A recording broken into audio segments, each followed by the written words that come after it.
Yon, lipat apartment, kailangan mo ba ng saktong sasakyan para sa saktong budget mo, para sa paglilipat ng gamit mo?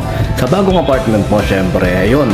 PM lang po kayo sa amin sa Pahakot Pasakay. Pag-usapan po natin, meron po tayong pina-avail, pinarerentahan na sasakyan at driver lang, at pwede rin po tayong, meron din po tayong mga helper na pwedeng tumulong sa atin sa paglilipat na ating mga gamit. At saka yun, maraming salamat din sa mga client din natin na nag-a-avail sa BJAM Lights and Sounds. Maraming salamat, at maraming salamat din po sa mga tropa natin at mga client natin na nag-like, nag-share, nagpa-follow, nagko-comment at nag-subscribe syempre sa Pahakot Pasakay at saka BJAM Lights and Sounds. Maraming salamat po. God bless.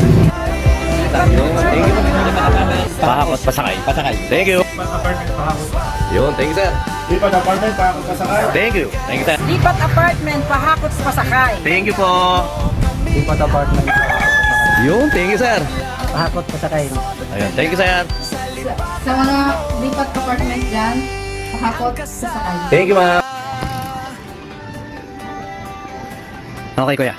Pahakot Pasakay. Thank you ate. Lipat apartment, Pahakot Pasakay. Yun, yung 2, 3. Lipat apartment, Pahakot Pasakay. Thank you ma'am. Pasakay na po kayo kay sir. Yeah, thank you.